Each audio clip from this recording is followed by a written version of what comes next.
Welcome to the Successful Nonprofits Podcast. I'm your host, Dolph Goldenberg. Friends, in our episode today, we are going to be having a conversation with Stephanie Wagner about how to say no and feel good about it. Let me ask you, how many times have you said yes to an opportunity or a task only to find yourself annoyed or irritated or even mumbling to yourself about it while you're actually doing the work behind that task? You, my friend, you're not alone. I've done this as well. I think probably every human on the planet who has the ability to say yes or no has said yes when they should not have. And so let me just share with you why I decided to invite Stephanie onto the podcast. Sometime last year in 2023, I downloaded the Healthy Minds app, and I've really enjoyed the app. It's been a phenomenal app. For folks that don't know, it's a meditation app. It also has some podcast programming to help you around areas of well-being and things like that. And so because I've been following Healthy Mind, I saw a webinar that was being offered. And the title of it, by the way, which is the title of this podcast episode, was How to Say No and Feel Good About It. And I immediately thought, oh, I have to go register for that webinar. And so I clicked the link and I'm like, dope, I have another meeting at that time. See, my no's protect my yeses. And unfortunately, I said yes to something else. I can't attend that webinar. The webinar ended up on YouTube, though, so I was so grateful because I was able to go back and watch it as a YouTube video recording. And after that, I reached out to Stephanie and I said, oh my gosh, I'd love to have you on the podcast so that we can talk about this topic. Now, Stephanie is a board-certified health and wellness coach with a graduate degree in integrative health and well-being coaching from the University of Minnesota. She is also the Director of Learning and Development for Healthy Minds. And in this case, the Director of Learning and Development, I know in the nonprofit sector, we hear development director, we think fundraising. I think this is human development, us developing ourselves. And if you do not know, Healthy Minds is also a nonprofit that was founded by the acclaimed neuroscientist, Dr. Richard Davidson. Now, in her work at Healthy Minds, Stephanie develops content and trainings to help people create a greater resilience and as well as the ability to flourish through harnessing the power of the mind.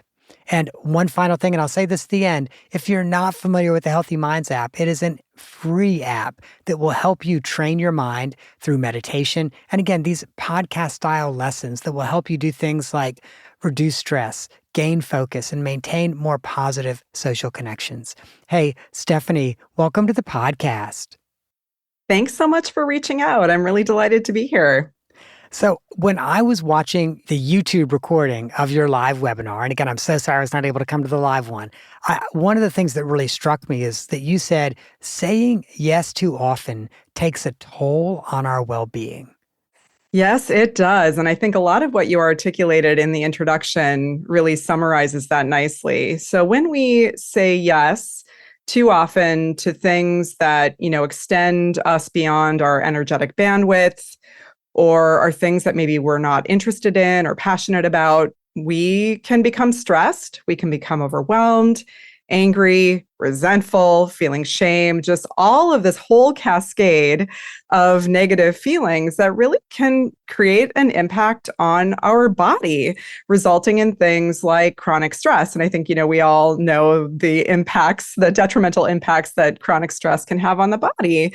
And so it's a really difficult thing. And I think too, there's so much habitual patterning in the ways that we feel like we need to say yes to things that we're just unconscious to. So a lot of this is just really about learning how to see more clearly a lot of the habits and the assumptions that we're making when we say yes to things that extend us beyond our bandwidth. And what I'd love to add there is I could not agree with you more, but when we get that sense of regret and shame and frustration and sometimes even self-loathing, we're like, how can I keep saying yes to these things that are now just eating away at my time and myself? It almost becomes like this rumination spiral where it's not you just think it once and then you get on with the task. No, this is the kind of thing that can live with you for days or weeks. Yes, that's such a good point. And that's when it is really energetically taxing too to be caught up in this negative thought loop, the stories that are playing over and over in our mind that aren't even based on what's happening in the present moment. And it's just so easy to get whisked away in that place. So I do appreciate you bringing up that perspective because that is certainly an aspect of this. And late last year, I read this amazing book called Chatter, which is about the voice in our head. And one of the things that I really picked up from that book is, for example, if I do say yes to something that maybe I should not have, and now I'm doing it and I'm talking to myself, and suddenly I find myself talking to the person that I said yes to, that's probably not healthy chatter for me, right? Absolutely. Yeah. The mind, it's really amazing because when we become more familiar, more self aware of what's going on in our mind, we just see all the ways that it can create a lot of problems for us. Something that I think you're speaking to is it can create like a whole reality that's actually not even happening yet. And that is often not true. And it's often not good news. Like anytime that we're, kind of projecting into the future about something or worrying about something, it's like, that story is never good news. Yeah. Yeah. It's funny when you said it's almost like we create this whole reality. When I was saying it, I was thinking it's almost like we create this other universe and it's kind of the same thing. Yeah. And one of the other things that I really picked up in your webinar is this sense that like sometimes we say yes because we're afraid if we don't, the other person is going to think harshly about us or is going to judge us for not being able to say yes or being weak or being not capable, etc.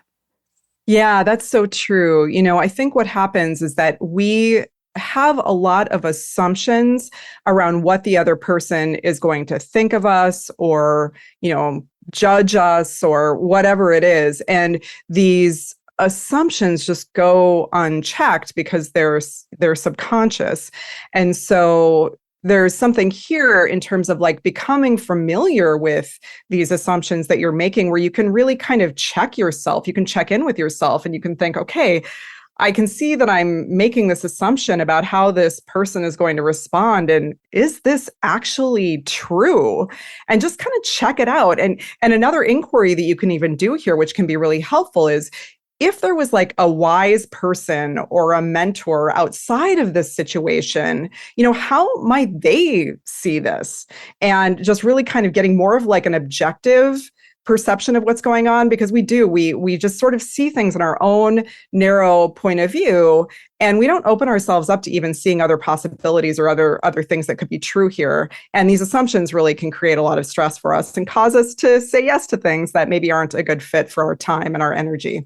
Mhm. I know oftentimes when I'm asking people to do things, what I really care about is, okay, can I get this done? I'm not as concerned, like, is it actually going to be person A or person B or person C? The other thing is, I will admit, oftentimes when someone has said to me, I'd love to tell you yes, Dolph, but I can't because I'm so really busy doing these other projects. I don't think, what a schmuck. I think, wow, this person has good boundaries. I wish I had as good of boundaries as this person does. Yeah, absolutely. It's really good modeling when we can do that, actually. Yeah, exactly. So that's also why I think oftentimes, like as you said, like we assign emotions to someone else when in fact they might be thinking about the exact opposite about us. Yeah, exactly. Yeah, I actually encountered this term that I thought was really interesting, and I can't remember the scientist that named this. I think her name is Christine Carter from Greater Good Science Center. She calls it harshness bias. So, harshness bias is this kind of belief that others are going to judge you more negatively than they actually do. And I thought that that was a really interesting way to put it. Yeah, and I think a lot of us walk around with that. I know there are times that I do, certainly where I walk around and like, and I think, oh my gosh, I just did X, and people around me are probably judging that when in fact they don't even notice me. Yeah, exactly. They're often just thinking about themselves. Right. Yeah. Which I will say, I mean, like two things I want to separate real quick. One, obviously, and a lot of my friends who listen are people who are chief executives of their nonprofit. And inside their organization, they're a fishbowl and everybody watches what they do. But, outside of that organization, most people aren't that concerned about what we do or how we do it. They just aren't. Now, I know you've also offered some suggestions about ways for people to slow down the process of saying yes so that they can really think through it? Yes. So, I mean, I think the first thing that can be really helpful is to just practice the power of pause. And I know that this just seems like maybe overly simplistic instruction, but there can be a lot of habitual and energetic momentum around automatically saying yes. And this is something that I've really dealt with a lot in my professional life. And I know for me personally, I realize that there's a belief underlying this of like, oh my gosh, this opportunity is never going to arise again or something like that. And then I just say yes to everything and I make myself, really stressed out and overwhelmed. So the first thing is just to pause before responding. And you just practice noticing that energetic quality of saying yes, and you catch yourself before you say yes, and then you replace it with something else. It can be something simple like, can I think about it? Or I'll let you know tomorrow, or can we regroup on this in a couple of days? Because oftentimes when we're dealing with habits of responding a certain way and saying yes, it can be hard to even get clear about what is the right thing to do for us. And so, even just to give ourselves a moment to pause and reflect and check in with ourselves before giving an answer can be extremely helpful. And I just really love this quote by Viktor Frankl, which I mentioned in the webinar. And he says, between stimulus and response, there is space. In that space is our power to choose our response. In our response lies our growth and freedom. And I think that really just points to the fact that, first of all, there's the power to choose. But in choosing, there is freedom within that. There's growth. We have the opportunity to do something differently that's counteracting our habits of always responding a certain way. So pausing before responding is one of the strategies that I think can be extremely helpful. And it's actually a little harder to do than it sounds because you're counteracting a very strong habit often of always saying yes. If I can share with you, I know in my own life when I've made the decision to pause and say, I need to think about this. Or, by the way, it's great when it comes by email because email is easy to ignore for a day. And then you respond and you say, oh, I need a day to think about it. It's great when these things come by email. But I also find that, sometimes they just work themselves out, so the person has asked 3 people. And, by the time I'm actually ready to have that conversation, well, they found the person who's going to do it. So I'm off the hook. Yeah, isn't that amazing how that works itself out? Yeah. And I will admit that honestly, that's part of my secret to email. So often what I get emailed about works itself out. And so, I only check email once a day and it's kind of intentional. People know that, that I only check it once a day. So if it's an issue, they're likely to try to resolve it themselves. But B, oftentimes by the time I see the email, it's no longer an issue. Yeah, wonderful. Another strategy that I wanted to just mention is really then harnessing the power of the pause, right? So you're learning how to pause. And then what is really important is to actually get clear about what feels like the right thing to do. And there are several different ways to do this. So one thing is to just take a moment to reflect on, is this something that you really want to do? And even just by bringing to mind the opportunity or the task or whatever it is, if you do have a choice, sometimes, of course, we don't have a choice. And then to just listen to the wisdom in your body. Our body has incredible kind of intuitive wisdom. And so when you bring that opportunity to mind or that activity to mind, how does it feel in your body? Does it feel like a yes, I feel energized and excited about this? Or does it feel like an ick, And so really just listening to that can be something that can be really helpful. I think the other thing that can be really helpful is just thinking about what the impact of saying yes will be on other things. What will be the impact on your time, your energy, your stress level, your relationships, and what will be the impact even on your greater goals and aspirations? It's like the more you say yes to things that are outside of other things that are important to you, the less time you have to give to those important things. So recognizing the impacts that kind of ripple out from that decision are really important. And so getting clear about what you want within that power to pause, I think is the next step in really making a good decision of what feels like the right thing to do for you. So what I hear when you say that is self-awareness. How do we develop that sense of self-awareness so that we can say, is a yes in alignment with my values? Will a yes keep me from doing these other things or these other roles that are really important to me? That self-awareness, how do we develop that? Well, of course, I'm going to say meditation. And if you're meditation adverse, let's just call it training the mind, right? Mhm. I mean, that's essentially what we're doing. I think that the term meditation can be laden with a bunch of baggage, just based on the way that it's portrayed in some media circles. But at the end of the day, it is really harnessing the power of training your mind. And so this could be done many different ways. So we have this innate capacity to be aware, and it is something we're born with. Every single human being is born with, and you could just sort of say that this is the knowing quality of our mind. We have all, I think, had those experiences of when we're deeply present with something, right? Where we're like, right now I'm having this conversation with you. I'm deeply present with this conversation. I know that we're having this conversation, right? And then there are other times where we're just kind of like completely whisked away into distraction. And so this capacity to be aware is really important. It's associated actually with greater levels of well-being. And we can learn how to familiarize ourselves with this quality of awareness through different techniques and strategies. So it could start with just something as simple as paying attention to your breath, just following your breath. We have a lot of strategies that are outlined in the Healthy Minds program. And in fact, the app very much kind of follows this pathway of training your mind in a very kind of step-by-step systematic way. And it does start with awareness. And so then through familiarizing yourself with this quality, this knowing quality of the mind through doing something as simple as following your breath, which you learn that it actually isn't as simple because it's very easy to get distracted. Then we begin to move into learning how to observe our thoughts and our emotions, which are actually a lot harder to see because we're often unconscious. We're often sort of, and by unconscious, I mean sort of like swept away by them. And so we learn to begin to see more clearly thoughts and emotions as they're happening in real time. And then this self-awareness helps you to then take action based on that familiarity of seeing what's happening more in real time. Yeah, so I smiled when you said, just following your breath sounds easy, but it could actually be quite difficult.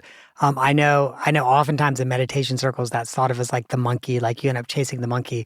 Stephanie, I attended Quaker meeting for about 20 years, which of course is silent worship. And I cannot tell you how many times I would find myself reorganizing my sock drawer or reorganizing my kitchen pantry in the middle of silent worship because gosh, it can really, really be hard just to actually get your mind just to focus on one thing.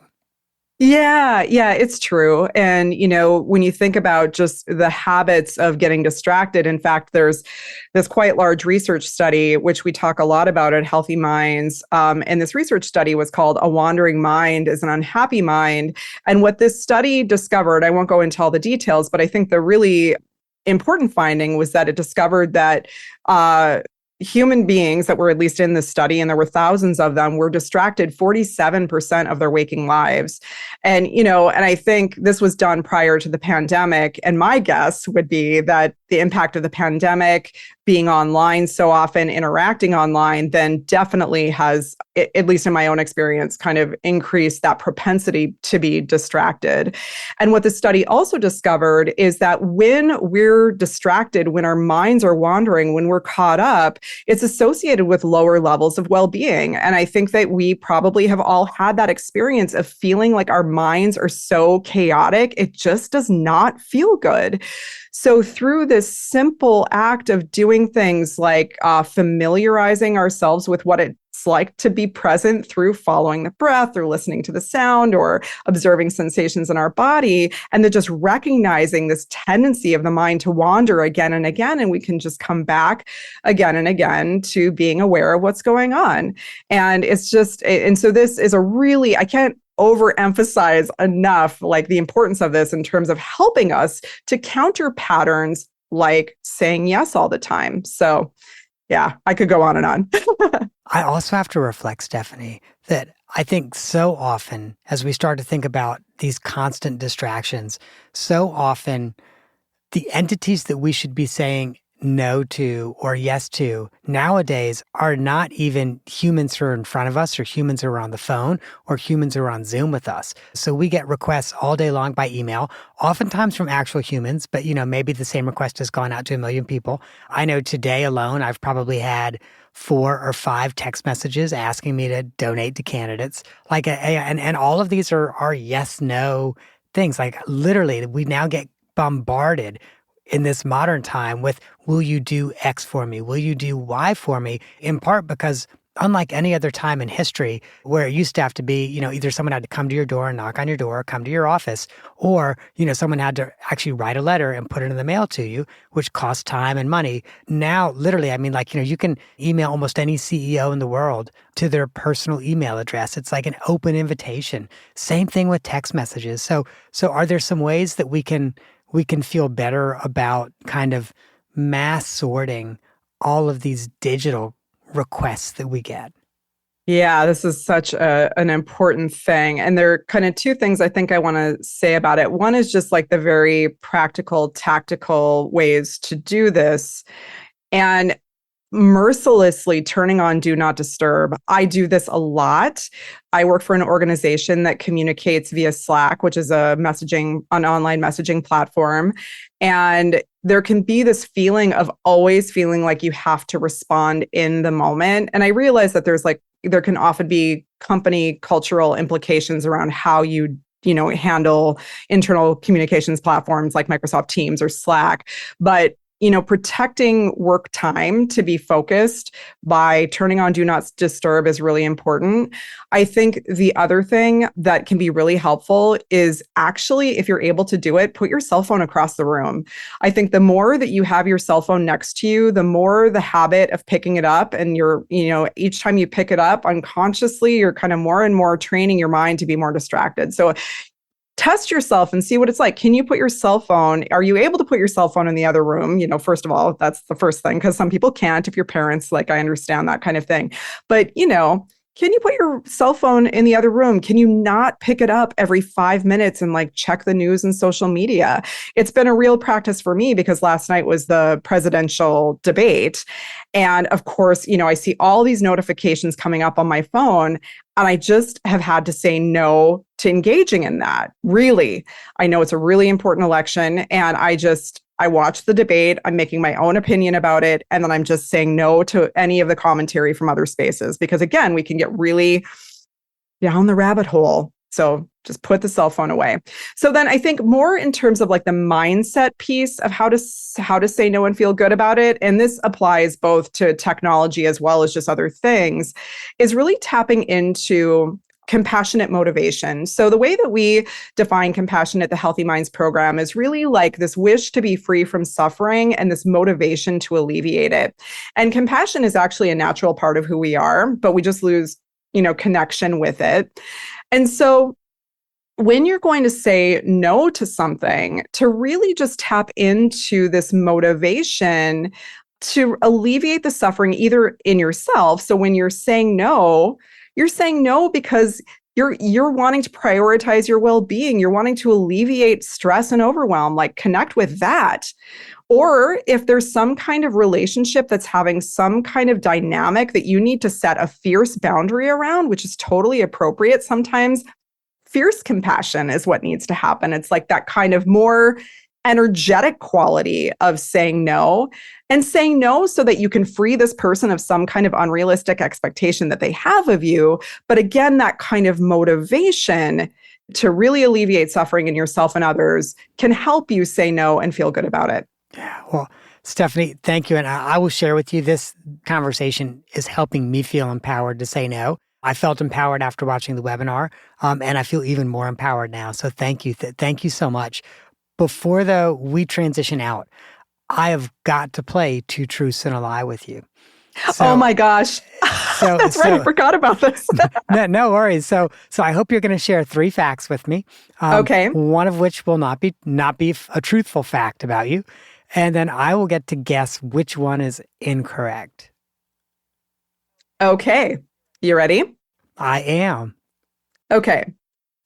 I broke my foot mushroom hunting in the woods. That's one.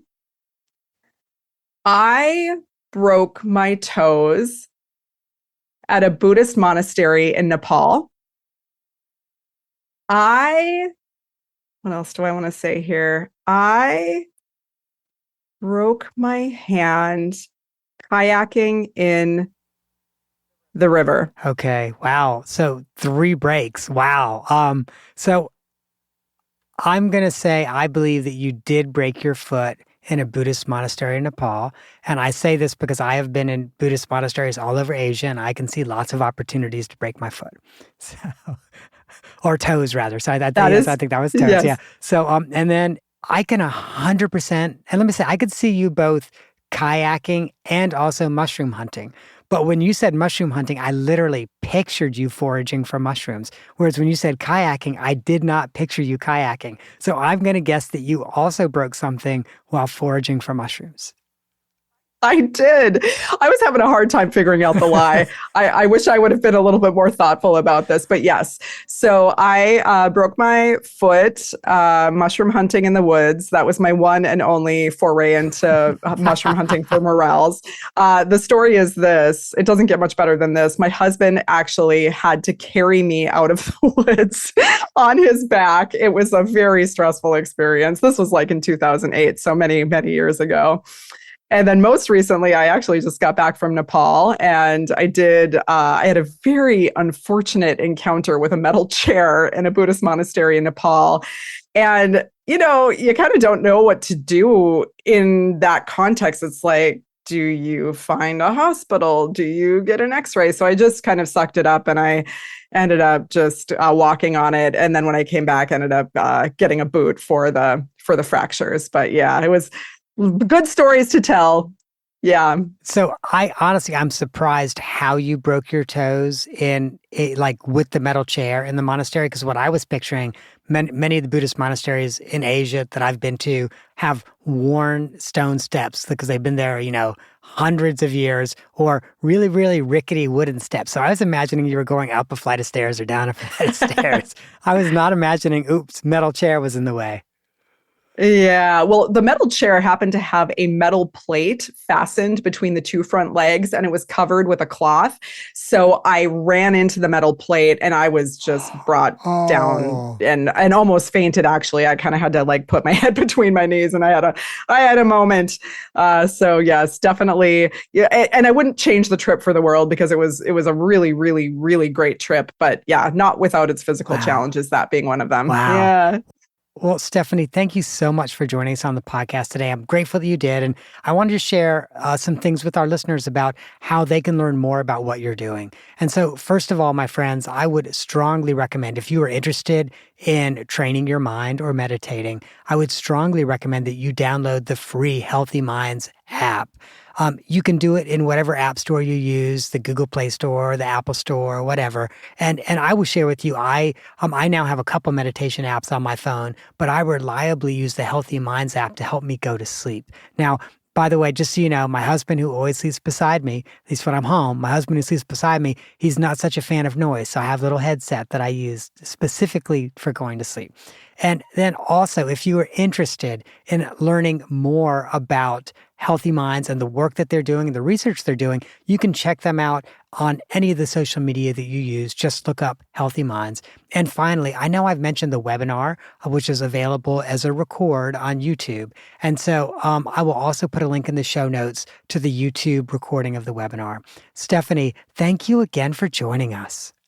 Thank you so much. It was so fun to talk to you. And I just really hope that this conversation and some of the strategies that we talked about today will really help people to, say yes to the right things, to honor their well-being, and to help them fulfill their greater aims and aspirations. Thank you. And friends, if you found this episode of value to you, there are two more I would like for you to consider. One is episode 273, Practicing Courage with Jim Dietert.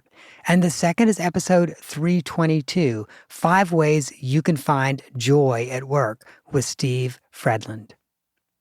That, my friends, is our show for the week. I hope that you have gained some insight to help you and your nonprofit thrive. And the lawyers make me say it. Otherwise, I would not do it. I'm not an accountant, nor am I an attorney. I say this every week. I think we're at like episode 360 or 370 something, so I've said it a lot. But what that means is that neither I nor the consulting practice provide tax, legal, or accounting advice. This podcast and this episode, it's just for informational purposes only. And you know what that means. That means don't use it for tax, legal, or accounting advice. If that's what you need, please, please, for the love of everything that you like, for example, your organization's assets, if that's the help that you need, find a licensed, qualified person in your area.